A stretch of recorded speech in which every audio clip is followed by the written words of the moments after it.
Olá, investidores, estamos de volta aqui com o tempo de resultados para falar sobre Vale, né, que veio com números aí grandiosos ontem à noite. Eu estou aqui com o Fernando Ferrer, analista da Empirics Research, para comentar aí sobre o resultado, as perspectivas e o que o investidor deve ficar de olho aí. Obrigada por conversar com a gente, Fernando.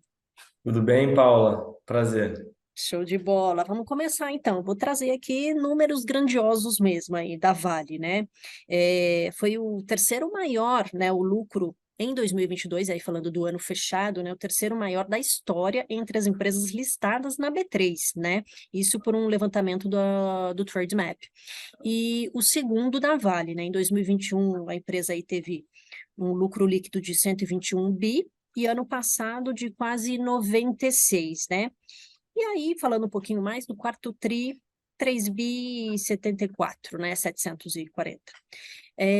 Que você pode falar aí sobre esses resultados aí, realmente de um ano bom, na verdade, né? Foi meio desafiador aí, 2022, mas a Vale conseguiu ter números bons. Assim, é a maior empresa da Bolsa Brasileira, né? Um market cap acima de 400 bi. É, então, de fato, é uma empresa muito plural, né? Se a gente até olhar no mercado, né, de mineração, ela é uma das principais mineradoras do mundo, junto com a BHP e com a Rio Tinto, né? Que são australianas. Em termos de resultado, como ela divulga antecipadamente a prévia operacional, né, 2 semanas antes, o mercado já tem uma noção boa de o que esperar, né? Então, obviamente, faltam algumas informações, mas grande parte, principalmente a parte operacional, a gente já tem em mãos. Então, assim, dificilmente a gente vê no dia do resultado da Vale mesmo um price action muito, como é que eu posso dizer? Muita flor da pele, né? É difícil, porque isso acontece anteriormente ali na prévia operacional. Mas, assim, o que eu posso dizer é que o resultado foi bom, foi em linha com o que a gente estava esperando, e eu acho que mais legal do que isso é que as perspectivas para frente são muito boas, né? Então, se a gente olhar o resultado, né, ela apresentou de EBITDA 5 bilhões de dólares, um crescimento de 25%, e aí olhando as principais linhas de atuação, a parte de minerais ferrosos, né, que é a parte mais relevante da operação dela, foi de 4 bi, e a parte de metais básicos foi de quase 800 bi. Tá? Então, e aí os 200 são outros negócios ali, de menor relevância para a companhia. Tá? Tá. Então, Tá. quer- Aí eu já, na verdade, vou emendar outra pergunta aqui, porque aí você falou realmente, enfim, são números bons, né? Foi um bom resultado, mas aí já falando das ações mesmo, porque a ação está caindo um pouquinho, né? A gente recém viu agora, estava caindo 0,29, né? Então, quer dizer, a minha pergunta é, então, não foi nenhuma surpresa, né? Quer dizer que as ações já estavam precificadas e mais ou menos que meio nada mudou? sim, sim. Assim, na verdade, o que os investidores estão olhando quando vão investir em Vale? Estão olhando para a China, né? No final, o grande mercado da Vale, onde ela exporta mais de 85% do minério de ferro, é para a China. Então, o papel está muito correlacionado com todas as notícias que vêm de lá, principalmente em relação à reabertura, porque isso, obviamente, impacta o preço do minério de ferro e aí impacta a Vale, né? Então, a gente fica muito sensível a esse tipo de notícia. E o que a gente tem por hora é que está acontecendo, os números estão melhorando na China e parece que o governo chinês vai também continuar dando estímulo para a economia, o que também é um bom sinal para a Vale, né? Então, assim, hoje ela já até negocia próxima da máxima histórica, tá ali 5, 10% abaixo, por conta de variação de mercado mesmo. Mas, dado o preço do minério de ferro, que tem se mantido nesse patamar ali de 120, 130 dólares a tonelada, a empresa gera muito caixa, né? Então, ela até tem um parâmetro, né, que ela olha, que ela gostaria de ficar com uma dívida líquida abaixo de 20 bi de dólares, né? Então, esse é um patamar que ela, para você estar bem desalavancada e tal, então é um patamar que ela mira. Hoje ela está 14, então já está bem abaixo, né, do que ela mesmo gostaria. Então, o que ela faz com essa geração de caixa extra? Distribui via dividendos. né? Legal. Então, nesse trimestre, ela anunciou 8,1 bilhões em dividendos e 1,3 de juros sobre capital próprio, né? Então, quase 10 bilhões aí de reais, né, para os acionistas, né? Então, ela tem essa composição dependente de China, mas como gera muito caixa, ela consegue ser uma boa pagadora de dividendos também. Isso é até uma das principais características que a gente gosta de em Vale. Legal. Você falou aí dos dividendos. É, a gente sabe aí realmente de uma boa fase do minério de ferro, você falou aí da China. Ah, e você falou também na máxima histórica. Teria algum risco, por exemplo, para a distribuição desses dividendos, caso o minério de ferro caia? Por exemplo, né, a gente pode, de repente, ver uma queda ou não? Isso aí não tá previsto. Tá.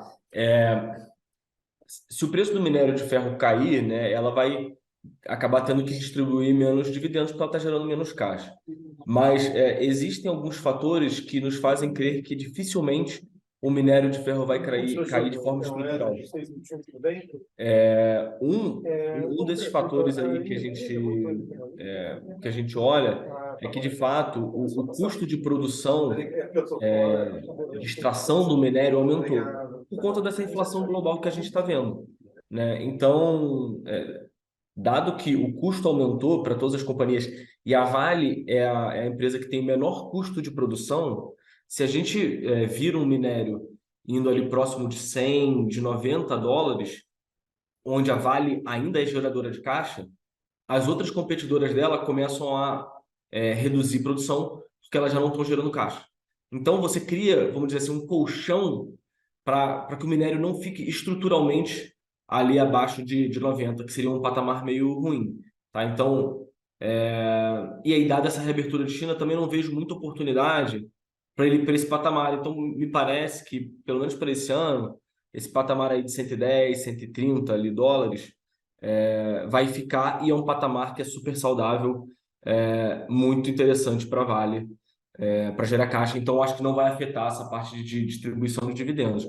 E assim, como eles até falaram na teleconferências, né? Como a ação está muito barata, eles vão continuar recomprando a ação, né? Que também é uma outra forma de você estar gerando valor para o acionista, né? Então, eles já recompraram bastante nesse trimestre estão de novo e já falaram que para frente vão abrir um novo programa para recomprar a ação. Não, bem legal. E aí, pensando, a gente já puxou aí o papo um pouquinho mais para frente, o que que o investidor precisa aí ficar atento em Vale aí para esse ano? Tá, primeiro eu vou falar do que eu acho que pode ser positivo, né? Depois a gente fala o que pode ser negativo. Tá. Positivo, eu até estou fazendo um relatório para a semana que vem sobre isso, que acho que é um tema legal. A agenda com a Cosan, né? A Cosan comprou 6,5% do capital social da Vale, e está interessada em ajudar ativamente a companhia. Então pode ter melhoria de processo, melhoria de gestão. Dentro dessa estratégia com a Cosan, você pode ter sinergia entre operações das companhias. Então, por exemplo, a gente acredita que tem muita sinergia a Rumo, que é a ferrovia da Cosan, com a VLI, que é a ferrovia da Vale. Poderia fazer sentido juntar essas duas operações. Existe um tema de cavidades também, que é um tema que a gente tem batido um pouco na tecla. É uma questão mais de legislação, um pouco mais técnica, mas que poderia destravar aumento de reserva de minério de ferro para Vale, o que seria positivo, né? Nossa expectativa é que só ande ao longo desse ano. E aí uma coisa até mais próxima aí que deve acontecer nos próximos meses é o destravamento de valor com a venda parcial da parte de metais básicos, né? E até foi, se a gente olhar no resultado, esse setor apresentou um belíssimo resultado, foi o de maior destaque. E a Vale tem olhado com cuidado aí a venda dessa operação para players estratégicos para destravar valor, né? Então, a própria GM, né, fabricante de carro, ela estaria de olho nessa parte porque esses metais básicos são utilizados para fabricação de bateria e tal. Então, toda essa questão de eletrificação, essa agenda de eletrificação ela casa com essa parte dos metais básicos da Vale, né? Então, acho que isso destravaria bastante valor. E aí, da parte negativa, eu acho que a gente tem que continuar monitorando toda a questão de Brumadinho e Mariana, que volta e meia ainda tem, né, um resquício aí desse problema que eles têm que resolver. E também essa questão da China, né? Acho que no final é um case muito correlacionado com a China. Então, se a gente começar a ver uma dificuldade de reabertura ou uma volta dessa reabertura, que não parece ser o caso, mas se acontecer, eu acho que as ações ficariam impactadas também, seriam impactadas também. Tá bom. Realmente aí você tocou no ponto e acaba ficando muito dependente, né, da China, né? Então, realmente é um ponto aí que tem que ficar bem de olho. A gente não, como você falou, a gente não espera, mas vai que a gente, enfim, tenha que fechar de novo, enfim, né? É. Mas bem interessante. Agora, para a gente finalizar, gostaria aí da sua recomendação aí, se é hora de ter vale na carteira, o que que o investidor deve fazer? Eu acho que é hora, sim, Paula. É um papel barato, né? Tem receita em dólar, óbvio que é um papel de commodity, então tem uma maior volatilidade, mas a empresa que tem maior participação no índice Bovespa, né? Então ela tem representatividade. O fluxo gringo, quando ele entra no Brasil, ele não entra comprando ações individuais. No primeiro momento, ele entra via fundos, via ETFs. Então, ela capta também esse fluxo gringo e está negociando muito barato, né? 4 vezes EBITDA, pagando aí entre 10 e 15 por cento de dividendos no ano, né? Então, vamos imaginar, se você comprar Vale hoje, você tem aí um colchão de receber entre 10 e 15% de proventos, né? Que seria, entre aspas, uma Selic do ano, mais toda a possibilidade de destravar valor por conta dessas questões que eu falei, e a mais imediata sendo a venda da parte de metais básicos. Perfeito, Fernando. Obrigadão aí pelo papo.